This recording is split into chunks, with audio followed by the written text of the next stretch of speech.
Welcome back everyone. आज हमारी English grammar की पीवाईक्यू क्लास 2 है। तो जिन एस्पायरेंट्स ने पीवाईक्यू क्लास 1 मिस की है पहले जाकर उसे देखें, क्योंकि इससे पहले मैं एक पीवाईक्यू एचपीपीएससी का ऑलरेडी डिस्कस कर चुकी हूँ।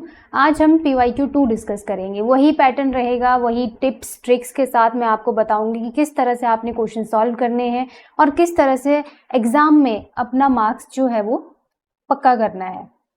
आपको पता है 10 क्वेश्चन आते हैं एचपीपीएससी के एग्जाम में। पेपर 1 की अगर बात करें, इंग्लिश के 10 क्वेश्चन आते हैं। तो ये आपका मेडिकल ऑफिसर का डेंटल का एग्जाम है पीवाईक्यू, जो आज हम डिस्कस करेंगे। सबसे पहला क्वेश्चन देखिए आपकी स्क्रीन पे है, fill in the blank. We could not understand dash we could not understand dash was happening around us, which, what, but, as if. Options दी गई हैं। बहुत ही इजी क्वेश्चन है, इवन कॉमन सेंस भी यहाँ लगाएंगे तो भी आप आंसर कर जाएंगे इसका बिल्कुल करेक्ट। जिन भी बच्चों को आंसर आता है, जिन एस्पिरेंट्स को आंसर आता है, जल्दी से कमेंट कर दीजिए और बताइए इसका क्या आंसर होगा। A B C D option में से कौन सी करेक्ट है। एक बार फिर से आराम से पढ़ लीजिए। फिल इन द ब्लैंक क्या दिया गया है, we could not understand dash was happening around us. ये क्वेश्चन आपका रिलेटिव प्रोनाउन से आया हुआ है। नाउन क्लॉज जो टॉपिक रहता है उससे आया हुआ है। उस टॉपिक को इतनी नीड नहीं पड़ती है पढ़ने की, क्योंकि यहाँ पे जनरल इंग्लिश ही यूज होती है जो सभी को आती ही है। तो जल्दी से बता दो, एक एक करके ऑप्शन यहाँ पे डालो, देखो क्या सेंस बन रही है। पहला है विच, तो करो इसको पुट यहाँ पे। We could not understand which was happening around us, क्या ये कोई सेंस बन रही है? बिल्कुल नहीं। What was happening around us, ये बन रही है। But was happening around us, but तो कोई कॉन्ट्रास्ट अगर शो करना हो दो स्टेटमेंट्स में देन यूज किया जाता है, तो ये भी नहीं होगा। एज इफ आपका हाइपोथेटिकल सिचुएशंस के लिए यूज किया जाता है, तो यहाँ पे कोई हाइपोथेटिकल सिचुएशन तो नहीं है। Only option left is option B. तो we could not understand what was happening around us. ठीक है, ऑप्शन बी बिल्कुल ठीक आंसर है इसका। सभी एस्पिरेंट जितने भी वीडियो देख रहे हैं आंसर जरूर करते चलिएगा साथ के साथ। जितनी आपकी एक्टिव पार्टिसिपेशन होगी उतना ही ज्यादा आपको चीजें याद रहेंगी। और लास्ट में अपना स्कोर जरूर बताना, आउट ऑफ 10 आपका कितना स्कोर रहा, कितने क्वेश्चन आपको आते हैं। इससे पहले भी हम ऑलरेडी डिटेल में टॉपिक डिस्कस कर चुके हैं, तो उनका भी क्या फायदा हो रहा है आपको पता चलेगा, क्योंकि वहां से क्वेश्चन आते हैं। देखो, एक पैटर्न जो एचपीपीएससी एग्जाम का है वो ये रहता है कि 2 क्वेश्चन वॉइस के, 2 क्वेश्चन वॉइस के, 2 क्वेश्चन नरेशन के, 1 क्वेश्चन टेंस का और 1 क्वेश्चन आर्टिकल। अभी तक जितने भी पीवाईक्यू हम कर रहे हैं ना, आज तो चलो दूसरा ही है, कल भी जब हम पीवाईक्यू करेंगे नेक्स्ट अपना, तो उसमें आप देखोगे 2, 2, 4, 5, 6 क्वेश्चन इन्हीं टॉपिक से आते हैं। मतलब 6 नंबर आपके बिल्कुल पक्के हैं, क्योंकि ये हमने ऑलरेडी डिटेल में डिस्कस किए हुए हैं। ठीक है, 2 वॉइस के क्वेश्चन आते हैं, 2 नरेशन के, 1 टेंस का, 1 आर्टिकल का। बाकी छुटपुट टॉपिक आते हैं जो आप देख ही रहे हो। ये पहला टॉपिक आपका रिलेटिव नाउन से आया हुआ है, प्रोनाउन से। तो ये याद रखना, 6 नंबर आपके पक्के होंगे। अभी देखेंगे आप आगे किस तरह के क्वेश्चन आए हुए हैं। तो यहाँ पे आइए, रिलेटिव प्रोनाउन की अगर बात करें, ये कनेक्ट करता है noun with the relative clause and give additional information about the noun. Simple है, रिलेटिव प्रोनाउन जो रहता है वो नाउन की ही एडिशनल इंफॉर्मेशन देता है आपको। रिलेटिव प्रोनाउन में एग्जांपल आ जाएंगे who, whom, whose, which, that. Noun के बारे में बताएगा ये आपको। नाउन क्लॉज जो होता है ये आपको ग्रुप ऑफ, जो नाउन क्लॉज होता है, it is a group of word containing a subject and a verb that work like a noun in a sentence. Noun clause noun की तरह ही वर्क करता है एक सेंटेंस में, जैसे that, what, who, whom, whose, whether, if, why, where, when, how, whatever, whoever. तो ये जो relative pronoun noun clause topic है ना, ये आप ऐसे जनरल, अगर आपको इंग्लिश थोड़ी बहुत आती है तो बड़े इजीली कर लेते हैं, तो इसमें ज्यादा टेंशन नहीं लेनी है। एक बार ये चार्ट आपने देख लेना है। अगर हाँ पीडीएफ चाहिए होगी इस क्लास की, तो पीडीएफ जरूर कमेंट कर देना कमेंट बॉक्स में, आपको पूरी की पूरी पीडीएफ मिल जाएगी। लास्ट क्लास जो लगी है पीवाईक्यू की, उसकी पीडीएफ भी चाहिए होगी तो बता देना, वो भी हम डाल देंगे अपने टेलीग्राम चैनल पे। नेक्स्ट क्वेश्चन पे चलेंगे, fill in the blank. Again fill in the blank है, Varun dash here for the past 3 years। आराम से क्वेश्चन पढ़ लो और देखो क्या होगा। Varun dash here for the past 3 years, ये आपको टेंस से क्वेश्चन आया हुआ है। टेंस की जितनी भी ट्रिक्स थी सारी मैंने आपको बताई है कैसे पहचानना होता है। ऑप्शन ए है has been working, option B है वर्क्स, ऑप्शन सी है have worked and option D है वर्क। आराम से पढ़िए सारी ऑप्शंस और बताइए क्या आंसर होगा इसका। बताइए बताइए क्या आंसर होगा। इसी तरह का एक क्वेश्चन हमने पहले भी डिस्कस किया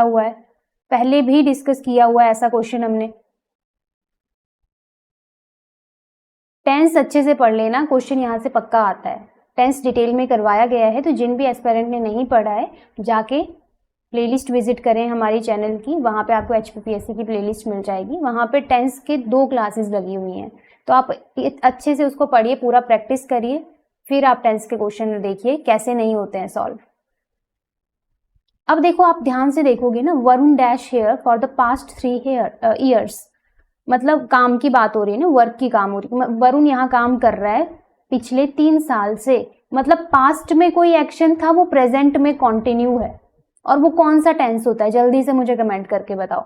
ऐसा टेंस, ऐसा एक्शन जो पास्ट में हुआ है लेकिन अभी प्रेजेंट में भी कंटिन्यू है, चला हुआ है, वो खत्म नहीं हुआ है। याद करो, बताई हुई चीज है, ये कौन सा टेंस होगा, बताओ बताओ कौन सा टेंस होगा ये, कौन सा टेंस होगा ये है आपका प्रेजेंट परफेक्ट टेंस,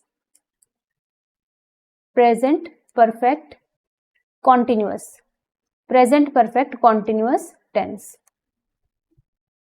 अब हमें ये पता चल पड़ा कि ये तो टेंस कौन सा है। प्रेजेंट परफेक्ट कॉन्टिन्यूअस टेंस के रूल्स याद हैं, रूल चार्ट याद किया था आपने कि नहीं याद किया था। देखो, अगर वो याद नहीं किया है ना तो कोई फायदा नहीं है, फिर टेंस नहीं होगा आपसे, रूल्स याद होने चाहिए। तो प्रेजेंट परफेक्ट कॉन्टिन्यूअस क्या रूल होता है, हैज या हैव, प्रेजेंट में हेल्पिंग वर्ब यूज होती है, साथ में बीन, साथ में वर्ब की फर्स्ट फॉर्म, साथ में आईएनजी और साथ में आपका सिंस या फॉर। एक और चीज से आप यहां पता लगा सकते थे कि ये प्रेजेंट परफेक्ट टेंस है, परफेक्ट कॉन्टिन्यूअस टेंस है, क्योंकि यहां फॉर का यूज भी हुआ है। देखो, टाइम बताया गया है, फॉर द पास्ट 3 ईयर्स, यहां से भी आप पता लगा सकते थे। बस अब ये देखना था कि लगना क्या है इसमें। तो देखो, वरुण है सिंगुलर, और हमें पता है सिंगुलर के साथ लगता है क्या, कौन सा, हैज लगता है या हैव लगता है। सिंगुलर के साथ लगता है हैज और प्लूरल के साथ लगता है आपका हैव। वरुण की बात करें, वरुण के साथ लगेगा हैज, साथ में बीन, साथ में वर्क के साथ ING, has been working, option A is the correct answer. क्या सबका ऑप्शन ए करेक्ट था? Varun has been working here for the past 3 years. लगा पता? टेंस का क्वेश्चन जब भी आए कोशिश करो वहां पे हिंट्स क्या क्या छुपी हुई हैं। For, past 3 years, direct hint यहाँ पे दी गई थी, क्योंकि फॉर और सिंस जहां लगा होता है वो आपका परफेक्ट कॉन्टिन्यूअस टेंस होता है। अब आपको ये पता करना था कि ये पास्ट है, ये प्रेजेंट है, ये फ्यूचर है, ये प्रेजेंट टेंस है। प्रेजेंट परफेक्ट कॉन्टिन्यूअस की पहचान ही ये होती है कि कोई एक्शन आपका पास्ट में चला हुआ है और वो प्रेजेंट में भी कंटिन्यू है। 42nd question clear? ये आपका पीवाईक्यू है, देखो कितना इजी पीवाईक्यू आया हुआ है। ये टेंस के रूल्स है, simple, present continuous, present perfect, perfect continuous, इनके रूल्स हैं ये सारे। तो ये वाले रूल याद होने चाहिए, ये सारे रूल याद होने चाहिए। होमवर्क है आपके लिए, खुद पढ़ेंगे आप, ये सारे रूल्स याद करने हैं आपने। कर लोगे याद? पीडीएफ मिल जाएगी अगर कमेंट कर दोगे। देखते हैं कितने बच्चे कमेंट करते हैं, कितने बच्चों को पीडीएफ चाहिए होगी। पीडीएफ चाहिए तो कमेंट कर देना है, ये सारा कंटेंट आप आराम से फिर पढ़ लेना, ठीक है? तो ये तो बात रही टेंस की। नेक्स्ट बात करेंगे, नेक्स्ट क्वेश्चन हमारा again fill in the blank. I want faster work so I bought dash computer. I want faster work, so I bought dash computer, dash dash computer. And, the, any, a. कौन सा topic है ये? Article. Article आपके होते हैं 3, a, and, the, ये 3 article होते हैं। अब आपको देखना है यहां पे कौन सा आर्टिकल फिट होगा। डैश जहां लगा है उसके आगे कंप्यूटर, क आ रहा है याद? स्वर, स्वर का साउंड जहां होता है, स्वर कौन से होते हैं? अ, आ, ई, उ, ओ, ए, ये सारे क्या हैं? स्वर। अगर स्वर का साउंड कहीं भी आए तो मतलब ए लगेगा। सॉरी एन लगेगा। क्या लगेगा? एन। वाउल साउंड जहां पे होगा वहां पे एन लगता है हमेशा। कॉन्सोनेंट साउंड जहां भी होगा वहां पे हमेशा ए लगता है, कॉन्सोनेंट साउंड। और द तो स्पेसिफिक चीजों के लिए ही लगता है। किसी स्पेसिफिक चीज की बात हो रही है देन आप द का यूज करोगे। तो क्या आंसर होना चाहिए इसका? जल्दी से कमेंट करके बता दो। 43rd का क्या आंसर होगा? I want faster work so I bought dash computer and the any a. क्या आंसर होगा इसका? I want faster work so I bought dash computer. बिल्कुल ठीक, आपका आंसर होगा an, option A. Sorry an नहीं, ए आंसर होगा, क्योंकि क का साउंड है ना, क तो आपका कॉन्सोनेंट साउंड है। कंप्यूटर कॉन्सोनेंट साउंड है। अगर यहाँ वाउल साउंड होता तो आप एन आंसर करते। तो यहाँ होगा I want faster work so I bought a computer. किस किस का आंसर था ऑप्शन डी भाई? किस किस का आंसर था? जिन्होंने ऑप्शन डी आंसर किया है बिल्कुल ठीक है। डिटेल में अगर चैप्टर पढ़ना है आर्टिकल प्लेलिस्ट विजिट करें, पढ़ाया गया है कंप्लीट चैप्टर, ठीक है। ये आर्टिकल के रूल है, अगेन ये भी आपको मिल जाएंगे, बस पीडीएफ कमेंट करना है आपने। एक बार देख लो रूल्स। एक इनडेफिनिट आर्टिकल है। कैसा आर्टिकल है? ए इनडेफिनिट आर्टिकल। एंड एक भी एक इनडेफिनिट आर्टिकल है और द जो है वो डेफिनिट आर्टिकल है। ए यूज होता है बिफोर सिंगुलर काउंटेबल नाउन, ठीक है। एन भी यूज होता है सिंगुलर काउंटेबल नाउन के साथ, लेकिन फर्क क्या है? एक वाउल साउंड के साथ यूज होता है, एक कॉन्सोनेंट के साथ यूज होता है। द यूज होता है स्पेसिफिक और पर्टिकुलर नाउन से पहले। जैसे एग्जाम्पल देख लो, I saw a dog in the park, she is reading a book. An में देख लो, she is an honest girl. O honest girl, O आपका स्वर साउंड है, दैट्स व्हाई एन लगा है। I bought an umbrella. देखो वाउल होते हैं आपके 5। कौन कौन से वाउल होते हैं बताएंगे आप? कौन कौन से वाउल होते हैं? ए, ई, आई, ओ, यू। तो अब ऐसा नहीं सोचना है कि कोई वर्ड के आगे अगर ये लगे हुए हैं तो इसका मतलब यहाँ पे एन लगा दो। जैसे यहाँ अम्ब्रेला है, हमें साउंड सुनना है ना कि लेटर देखना है। जहां पे ए, ई, आई, ओ, यू का साउंड होता है वो वहां पे आप यूज करते हो फिर एन। तो इसमें हो जाता है कंफ्यूजन, इसीलिए मैंने आपको बताया हिंदी के स्वर साउंड जितने भी हैं उनको याद रखो, उनके साथ आपने हमेशा एन लगाना है। द की बात करते हैं, the sun rises in the east, please close the door. हमेशा स्पेसिफिक चीजों के लिए किया जाएगा यूज द। क्लियर? चार्ट आराम से पढ़ लेना बाद में। अब तो थोड़ा सा मैंने बता दिया, बाकी आप खुद पढ़ लेना इसको, क्वेश्चन आता है यहां से। देखो नेक्स्ट क्वेश्चन पे चलिए अब। Fill in the blank, dash this knee issue everything is fine with मी।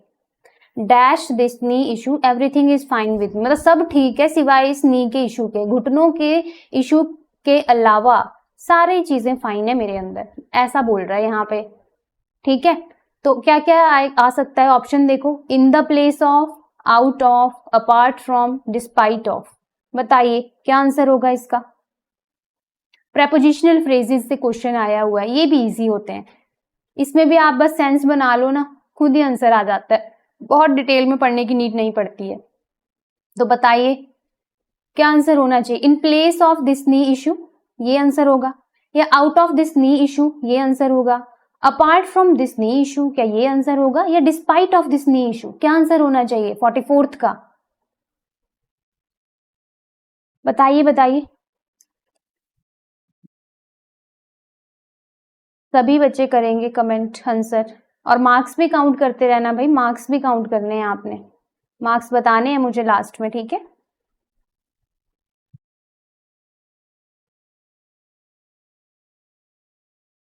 करिए करिए आंसर, आराम से पढ़िए, बहुत टाइम है आपके पास।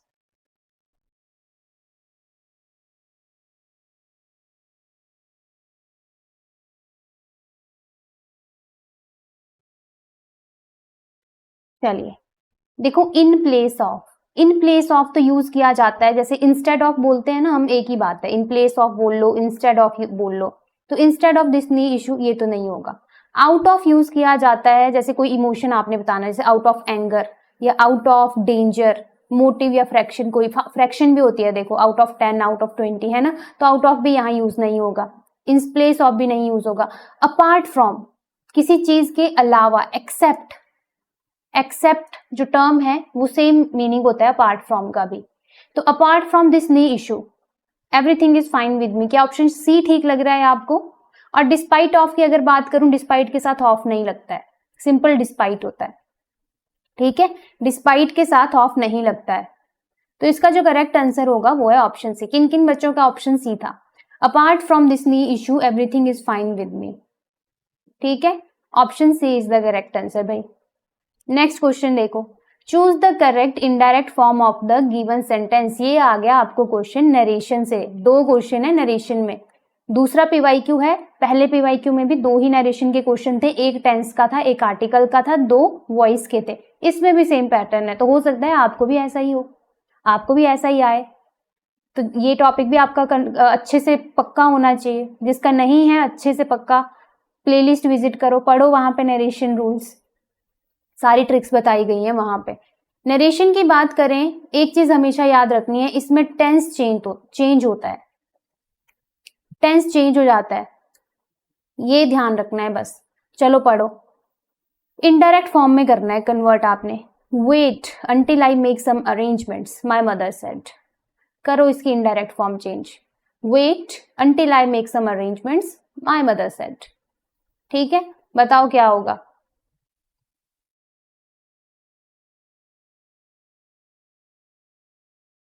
देखो यहाँ पे सबसे पहले तो ये ध्यान देने की बात है कि मदर कह रही है बच्चों से, एक तरह से ऑर्डर कि रुको तब तक जब तक मैं कुछ अरेंजमेंट कर लेती हूँ, ठीक है, ऐसा मम्मी कह रहे हैं अपने बच्चों के साथ। तो अब आपको देखना है इसके लिए क्या यूज होगा। फर्स्ट ऑप्शन में है मदर टोल्ड मी,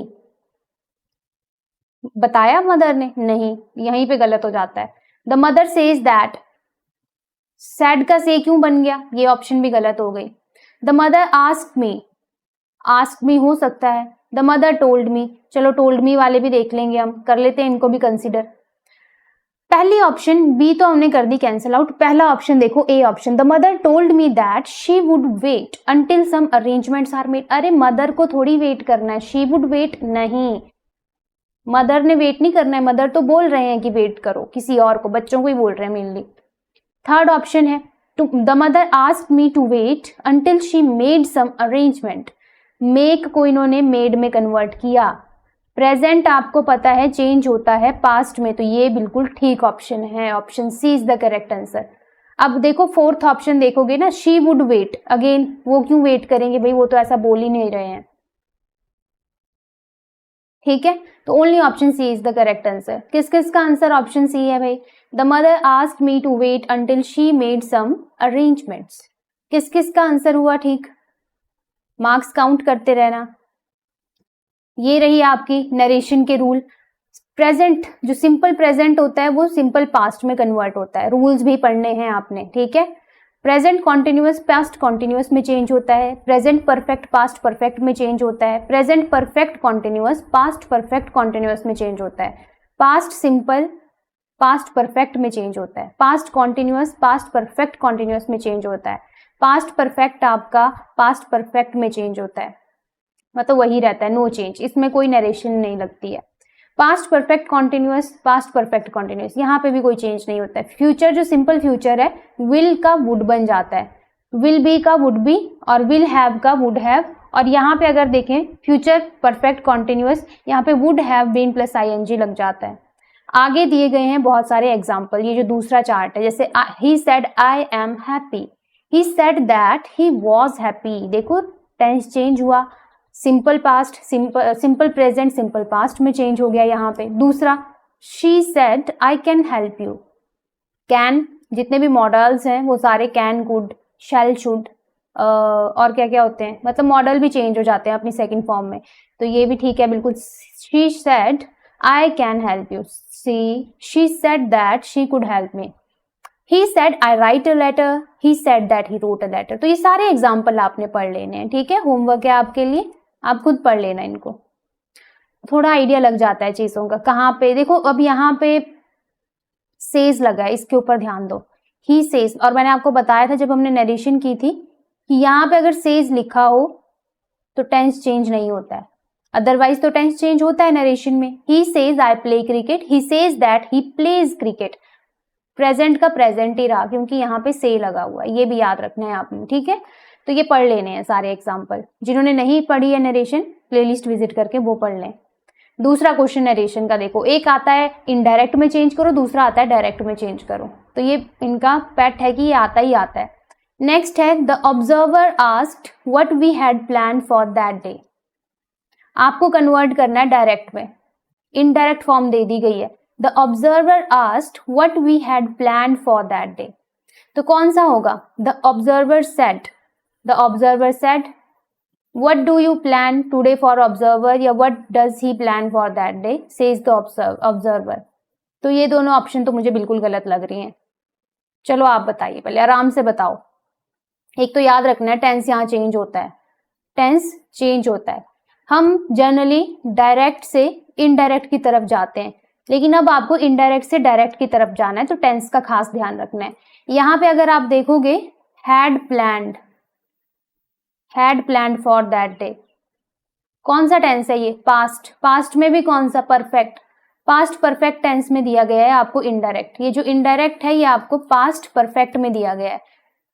तो कौन सा टेंस पास्ट परफेक्ट में चेंज होता है डायरेक्ट में?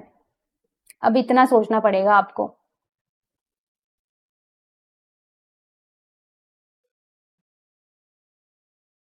देखो प्रेजेंट परफेक्ट जो होता है ना वो भी चेंज होता है पास्ट परफेक्ट में, ये भी ध्यान रखना।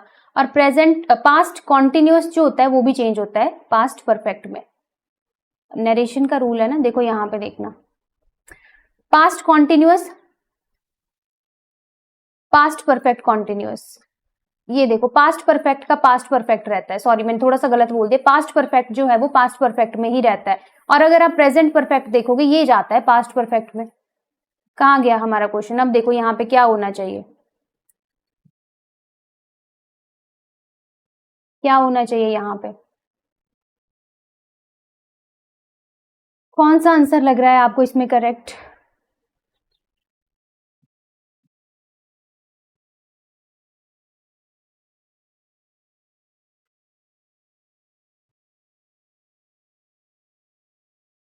बताइए बताइए।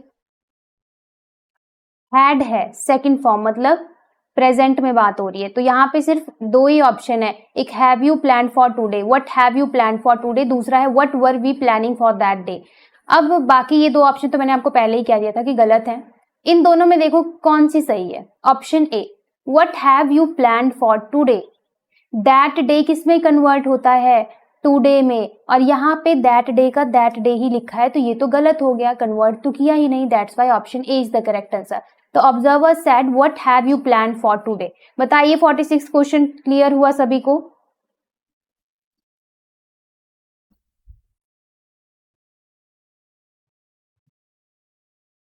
देखो पास्ट परफेक्ट में थी आपका क्वेश्चन, हमने इसको किस में चेंज किया? प्रेजेंट परफेक्ट में। यही कहते हैं ना रूल। तो बस प्रेजेंट परफेक्ट का रूल ये लग गया, have you planned, have plus verb की थर्ड फॉर्म है ना। चलिए नेक्स्ट क्वेश्चन पे, choose the correct active voice for the given sentence. ये आ गया आपका वॉइस से क्वेश्चन। वॉइस में बस एक चीज याद रखना, टेंस सेम रहता है, टेंस सेम रहता है वॉइस में, ठीक है। तो पढ़ो अब question, he will be made hero by tomorrow, he will be made hero by tomorrow. आपको एक्टिव वॉइस बनानी है, ये भी ध्यान रखना, ये बाय नहीं लगेगा है ना, ये हट जाएगा। और भी बहुत सारे चेंजेस होते हैं जो आप मुझे बताओगे। कौन सी ऑप्शन करेक्ट है? He is going to be hero of people by tomorrow, people will make him hero by tomorrow, by tomorrow he will become a hero, we make him hero tomorrow by people. देखो ये तो कोई sense ही नहीं बनी, इसको तो मैं ही cut कर देती हूँ है ना। 3 ऑप्शन में बताओगे आंसर होगा। मेड है यहाँ पे, मेड का मेड ही रहेगा, पास्ट में ही रहेंगी चीजें, पास्ट में है तो पास्ट ही वाली लाइन ठीक होगी। पहले में इज, करो कट इसको। दूसरे में फ्यूचर विल, करो कट इसको। अच्छा विल भी है भाई, थोड़ा सा ध्यान देंगे, विल भी है तो विल भी हो सकता है। People will make him hero by tomorrow, will be है ना, पास्ट में नहीं है यहाँ पे चीजें, विल बी मेड, यहाँ पे फ्यूचर में ही बात हो रही है। तो यहाँ पे क्या हो जाएगा? विल बी मेड की जगह हो जाएगा विल बी थोड़ा सा कंफ्यूजन है यहाँ पे। चलिए आप बताइए, फिर मैं बताती हूँ। तब तक मैं भी क्वेश्चन देख लेती हूँ क्या बोला गया। He will be made hero by tomorrow. चलो बताओ क्या आंसर होगा इसका।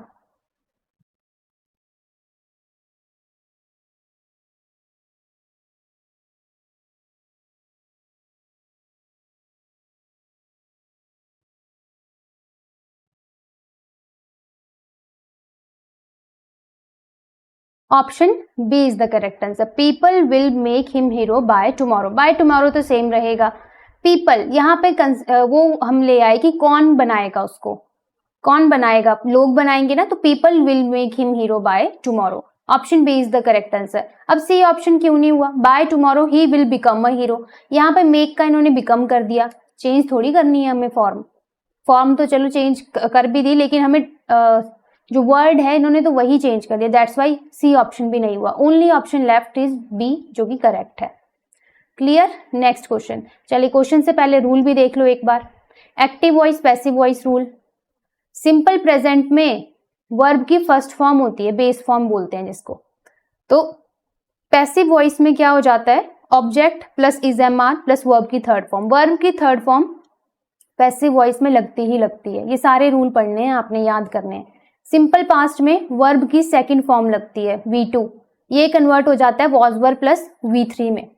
सिंपल फ्यूचर में will plus verb plus object, यहाँ विल भी लग जाता है, प्लस वर्ब की थर्ड फॉर्म होती है। तभी तो यहाँ पे मेड दिया है ना, यहाँ पे ये वर्ब की थर्ड फॉर्म है और विल बी है, तो विल बी किस में कन्वर्ट होना था? विल और वर्ब की फर्स्ट फॉर्म में। तभी हमारा बी ऑप्शन ठीक हुआ, विल और वर्ब की फर्स्ट फॉर्म में। Present continuous is am are होता है यहाँ पे और ING लगा होता है, तो इज एम आर के साथ बीइंग लग जाता है और वर्ब की थर्ड फॉर्म। सेम रहेंगे रूल सारे। ये आपके लिए होमवर्क है। जितने भी मैंने चार्ट्स यहाँ पे रूल के लगाए हैं, जितने भी रूल चार्ट लगाए हैं, ये सारे आपने पढ़ने हैं। अब PDF चाहिए तो PDF कमेंट कर दो जल्दी से, PDF भी आपको मिल जाएगी, तो वहां से रिवाइज करने के लिए ईजी हो जाएंगी चीजें। ठीक है, स्कोर भी देख रहे हो अपना कितना हुआ। 3 क्वेश्चन बचते हैं अब आपके। Choose the correct passive voice for the given sentence. Passive voice में कन्वर्ट करना है। His disobedient behaviour shocked me. Passive voice बनाओ। His disobedient behaviour shocked me, ये है सब्जेक्ट, ये है ऑब्जेक्ट।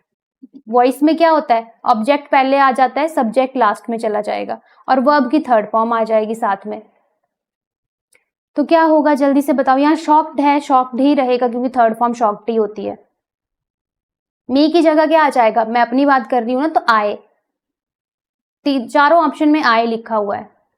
टेंस चेंज नहीं होगा, तो हिज डिसओबीडियंट बिहेवियर शॉक्ड मी, V2 लगी हुई है यहाँ पे, है ना, V2 लगी हुई है, तो V2 ही रहेगी।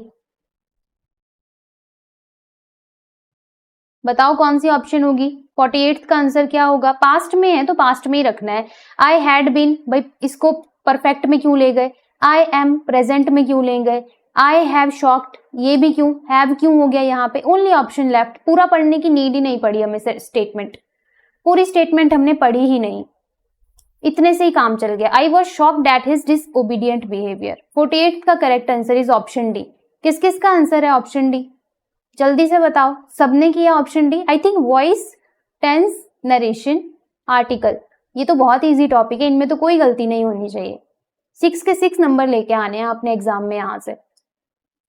चलिए नेक्स्ट क्वेश्चन है, इनकरेक्ट सेंटेंस आपने चूज करना है। पढ़ो आराम से और देखो इनकरेक्ट कौन सा है। पहला है, I am happy that I will be able to look after him if he needs looking after. दूसरा है, I am happy that I will look after him if he needs to be looked after.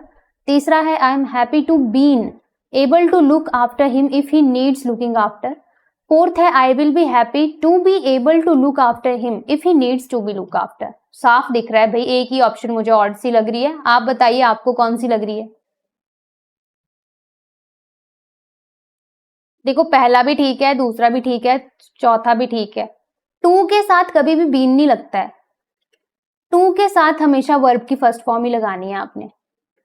To के साथ हमेशा verb की first form ही लगनी है। यहाँ पे टू बी होना था, ना कि टू बीन। यही है इनकरेक्ट आंसर, साफ पता चल रहा था यहाँ पे। ठीक है, नेक्स्ट क्वेश्चन पे आ जाइए। Choose the correct sentence. She get her tests done every year in order to stay healthy. She gets her tests done every year in order to stay healthy. She does her tests done every year to stay healthy. She have her test done every year to stay healthy. पहला option she get, she के साथ simple get नहीं लगता है, s और es लगेगा ही लगेगा, गलत हो गई ऑप्शन. दूसरे में gets लगा है तो देखते हैं. she gets her test done every year in order to stay healthy. C का देखो, She does her tests done every year to stay healthy. क्या ये ठीक लग रहा है आपको? सी ऑप्शन बताओ.